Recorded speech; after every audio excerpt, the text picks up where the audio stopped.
Donc, vous pouvez prier courtement. C'est vraiment important, quand vous priez courtement, j'en ai déjà parlé tout à l'heure, donc faire des prières courtes parce que ça va vous encourager.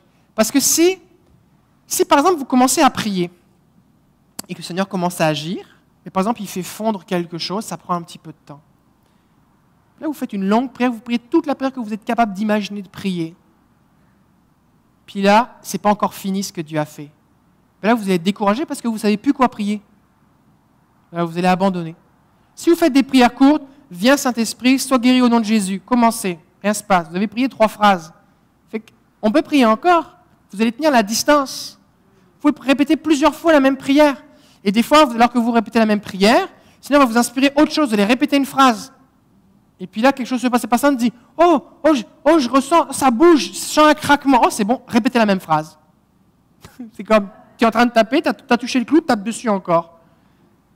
Fait que le Seigneur, il va te guider.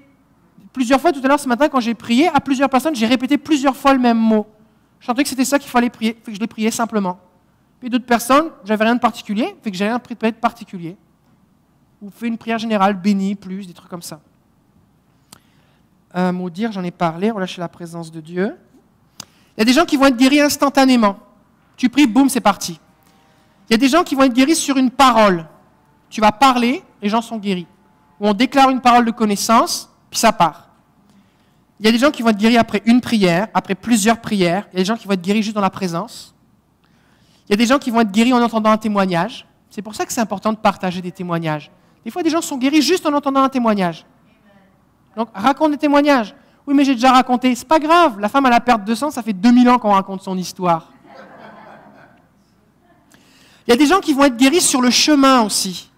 Fait que ça aussi, c'est important quand on ne veut pas rester dans une méthode, c'est que tu collabores avec le Seigneur et tu pries jusqu'à ce qu'il te dise d'arrêter de prier. Il est possible que le Seigneur te dise d'arrêter de prier alors que visiblement on est coincé ou qu'il semble ne s'être rien passé. J'ai écouté un témoignage justement à Bethel, ils racontaient dans leur chambre de guérison. Une fois, ils ont prié pour une dame, ils relâchent la présence de Dieu, il a béni son nom de Jésus, tumeur, va-t'en au nom de Jésus, puis ils sentent que c'est juste ça à faire. La personne, elle a fait des 1000 kilomètres, elle arrive, elle attend, on lui dit va-t'en au nom de Jésus, puis elle rentre chez elle.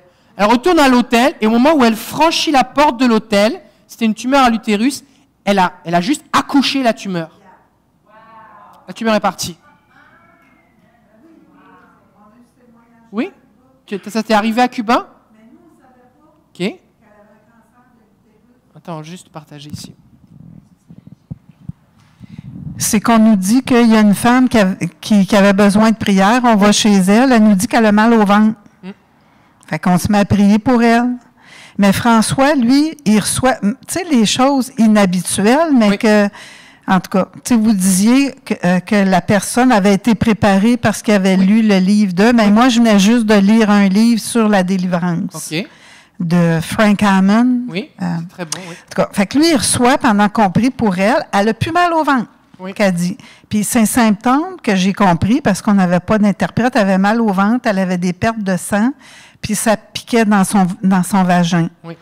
Puis là, on a prié pour elle une première fois, elle avait plus mal au ventre, mais elle sentait comme une oppression aussi, cette femme-là. Mais François reçoit le mot « malédiction ».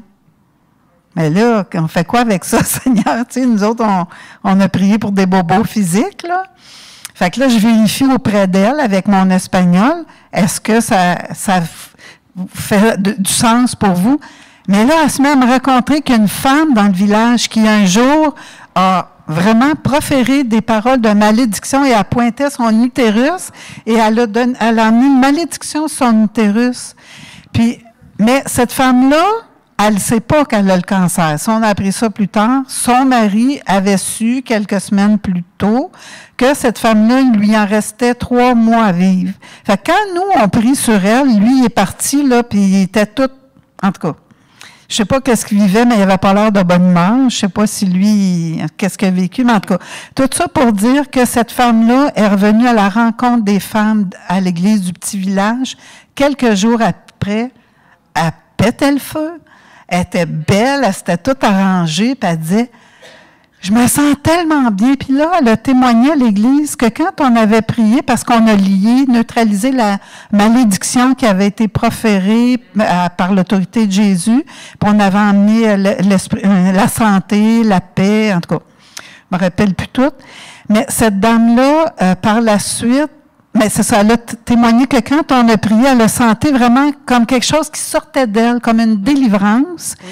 Et quelque temps après, moi, je suis retournée chez elle, et ce qu'elle nous avait pas dit, ben, elle nous avait dit que les pertes de sang avaient arrêté quand elle était venue à la rencontre de femmes.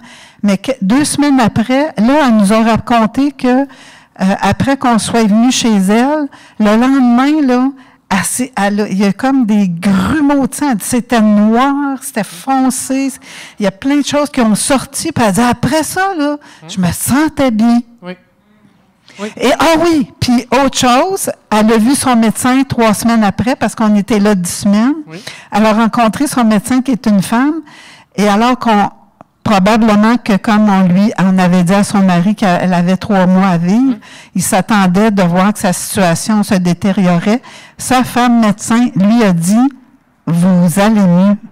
Qu'est-ce qui s'est passé? Puis là, elle dit, il y a des chrétiens qui sont venus prier chez nous. Puis là, elle dit, madame, dites-leur de continuer à prier pour vous.